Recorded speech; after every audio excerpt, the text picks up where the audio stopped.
There have been times where I'm like, should I get it back for YouTube so I can get gain more followers and stuff like that?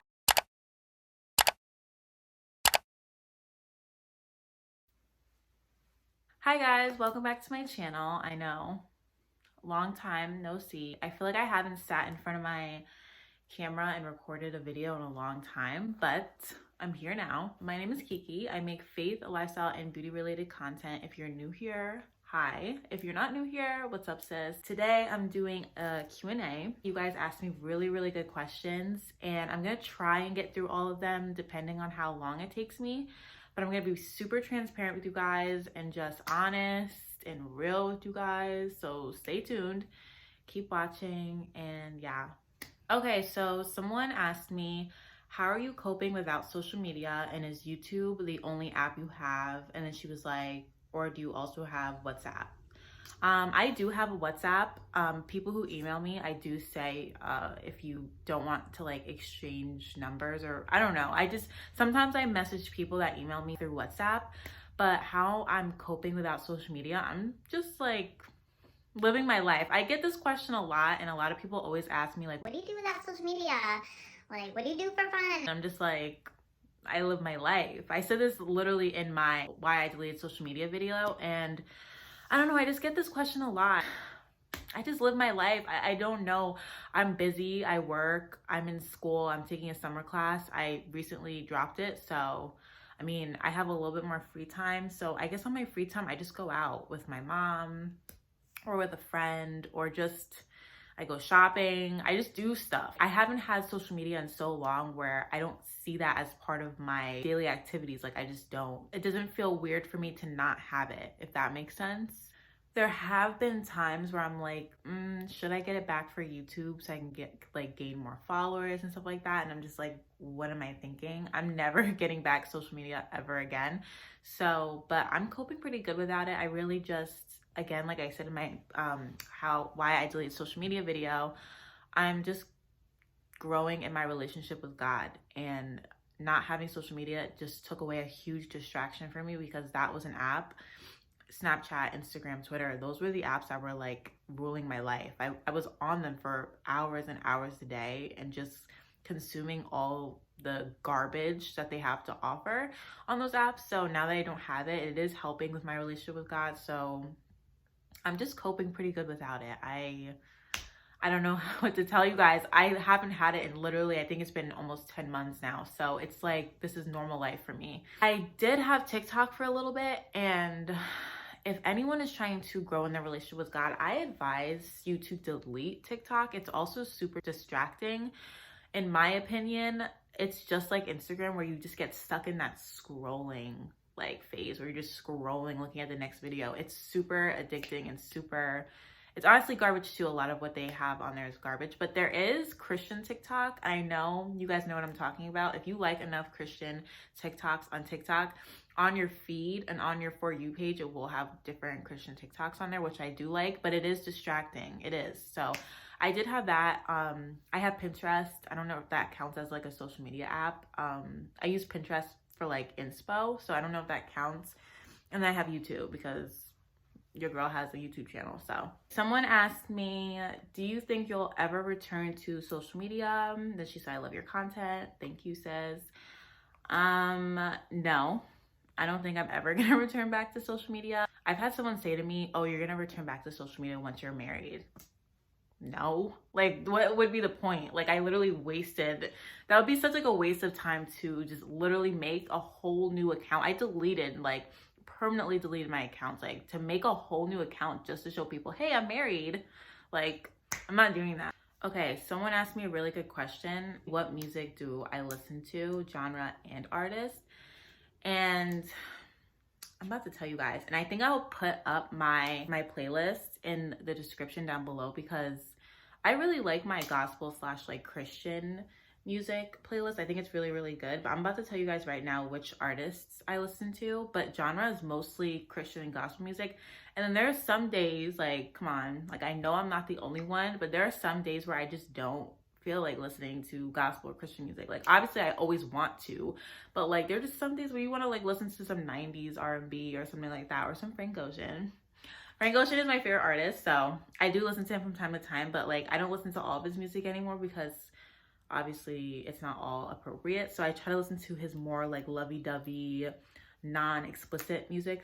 So my playlist is called Praising God. It's really good. I don't have that many songs on there yet, but I think I'm gonna add more, and hopefully by the time I upload this video, I'll have like a good playlist for you guys to listen to.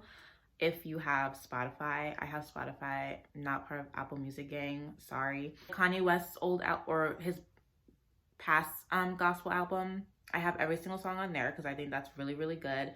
I listened to, I don't know how to pronounce his name, and I hope I don't like butcher it. His first name is Dante, and then his last name is Bowie. I don't know. I think hopefully some of you guys know who I'm talking about.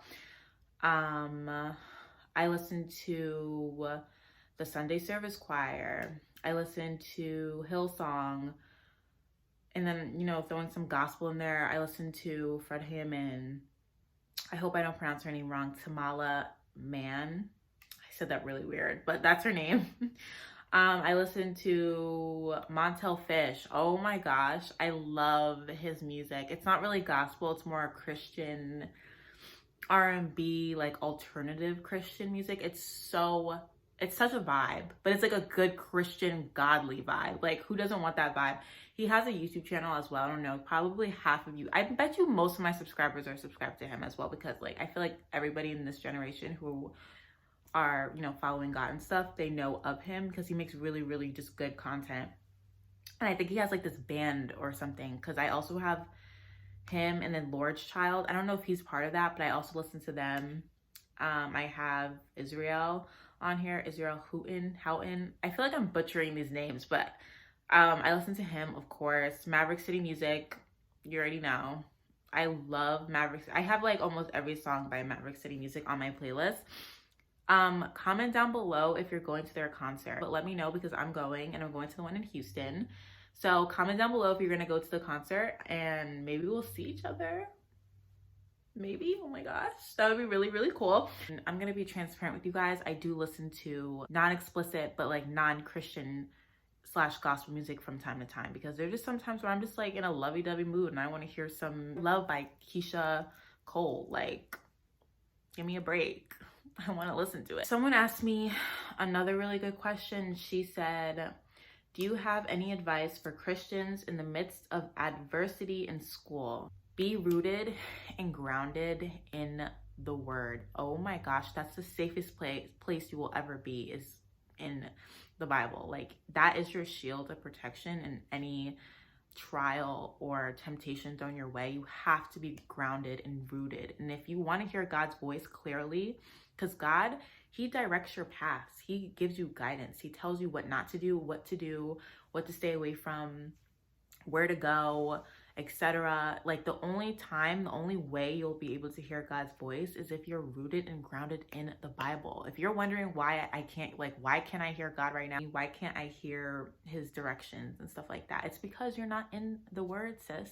Stay in the word. That is like my biggest piece of advice. And also, you are the company you keep, and misery loves company. So please pay attention to the friends or the people you call your friends, the people that you have around you. I would pay close attention to that, because not everybody's meant to stay and be with you for your next season. So how do you think you can progress in your relationship with God, yet you have friends around you who smoke, drink, party, do drugs, and do all this wild stuff, but you're over here trying to like hold on to them like so bad? It's like a thin thread now, when you know full well that you need to leave them alone and go follow God. You can't grow spiritually. You can't mature in your faith with God and in God when you're surrounded with the wrong people, surrounded by the wrong people. Another good question, and this is my sis too that asked me this. What piece of advice would you give to someone just starting their faith journey? That is a great these are great questions. Okay, my first piece of advice is just know it's not a cakewalk, sis, or bro, whoever's watching this. It's not a cakewalk. I honestly came into this journey, my relationship with God, thinking that, I don't know what I was thinking and where I got this information from, but I honestly thought that it was just going to be a cakewalk, and that I was going to be happy every single time. And now that God's in my life and I repented and I'm now actually a Christian and a believer, good things are always going to be happening to me because, yeah, like, no, no. Oh my gosh.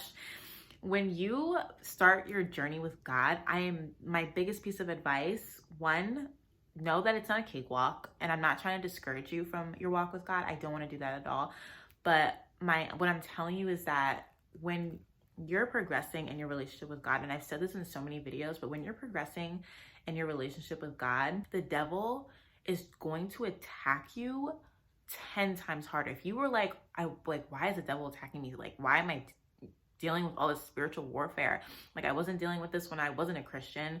You weren't dealing with it when you weren't a Christian. It's because the devil had you exactly where he wanted you. So why attack you when he has you where he wants you? Like, now he sees that you're getting closer to God and you're becoming the woman of God or the man of God that you're supposed to be. He hates that. He's going to attack you hard too. And he's going to get his demons after you, and they don't want to let you go. Okay, when you start your faith journey, when you start your journey with God, there's going to be people who doubt you. There's going to be people who can just mock you and just be mean. It's 1 Peter 3:15, and it says, "But sanctify the Lord God in your hearts, and always be ready to give a defense to everyone who asks you for a reason for the hope that is in you with meekness and fear." You have to be ready to defend yourself. That's my second piece of advice, is being able to defend yourself with the word. You have to be able to defend yourself with the word. Like, oh my gosh, there's going to be people, there's going to be family members, there's going to be friends that you thought were your friends. There's going to be like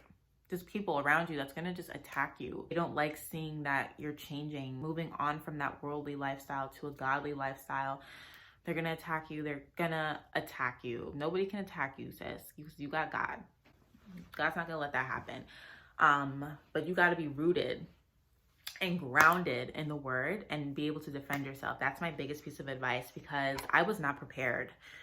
When I started my faith journey, I was being attacked, and I learned that, like, wait, like, when these people come with me with these lies about God and just different things and doubts and stuff like that, I have to be ready to defend myself with the word. So I started studying, and I'm still studying, but you got to study. So you can just be like, bam, bam, bam, verse, like in their face when they say something that's just totally false. So things you do to keep your relationship with God strong, that's a really good question as well. Times where I feel like my relationship with God is kind of withering away because I'm just losing faith, or I'm just distracted, or I'm getting busy and I don't have time for him, or I'm not that I don't have time for him, I always have time for God, or I'm not making enough time for him. What I do that I find helps me a lot is that I listen to podcasts like on my way to work, or I'll listen to a podcast at night when I'm falling asleep. I notice that really helps me because it's just feeding my spirit. Listening to a podcast really just helps feed my spirit. And then times where I don't have time to open up a Bible and stuff like that, or I'm just on my way to work and I didn't make time in the morning, or I know I'm not gonna be up for it when I get home, like, I always make sure to listen to a podcast. That's like one of my biggest things.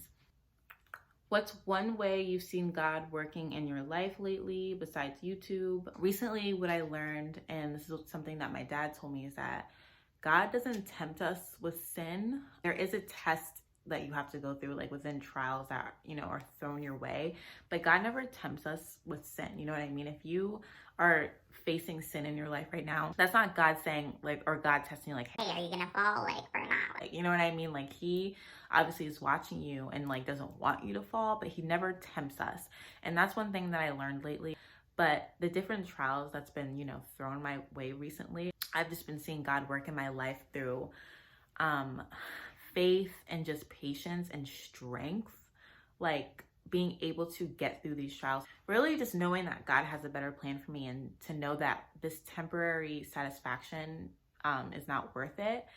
I just feel like that's how I've been seeing God work in my life lately. It's just like reminding me of that, and like having that already being like implanted to like know and understand that, helping me to remember that I'm bigger and stronger, and that he's bigger and stronger than any trial and any temptation thrown my way. But if it wasn't for God, I know I would fall bad. So shout out to God. Any advice on being consistent with eating healthy and keeping your body healthy? I don't even want to like lie right now or front and act like I eat healthy. I try to. I've been busy with work and school, so the gym right now is kind of like out of the question because I just don't have time. And then like by the time I get home from work, I'm tired. Nobody's trying to go to the gym. I just really can't answer this question. I don't eat like super healthy. Like I did gain weight. I said this in I think my testimony video. I was 117 this past summer, which is obviously I know like no, not this summer, like the past summer, like summer 2020. Which was really bad. I was way underweight and unhealthy because I was in a really bad relationship. But now I weigh about 137. And so, yeah, what I was doing though was I was going to the gym and I was lifting to build muscle. And then on top of it, I was meal prepping. So like I would always make pasta and like I would bring that to work. So I made sure I ate during like my breaks and stuff. And so that was how I was being consistent. I realized that meal prepping and like putting your meals in those containers and like having it already ready for the next day is really good if you want to be consistent with eating healthy. And I would just put like pasta, veggies, potatoes or something like that in there. I was also trying to gain weight. So I know this question isn't really towards gaining weight, but I was trying to gain weight and now I'm at the weight that I should be at. Keeping your body healthy, really going to the gym. For me, I wasn't doing much cardio.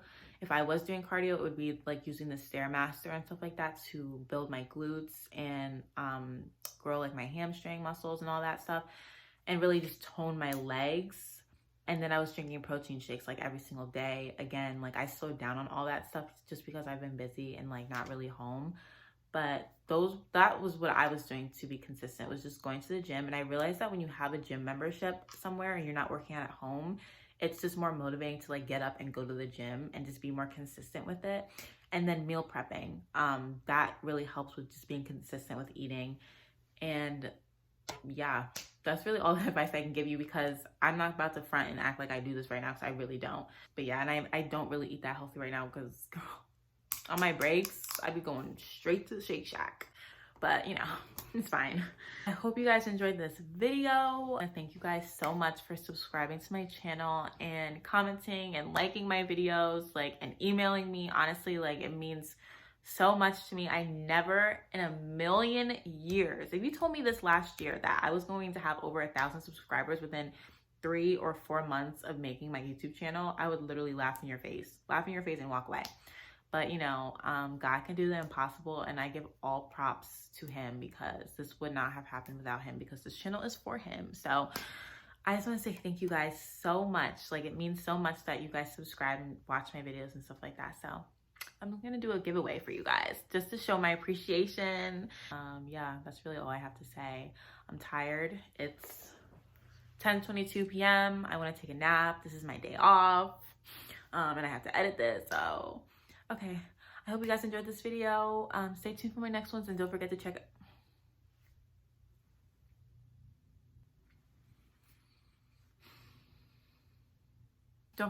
out my last videos.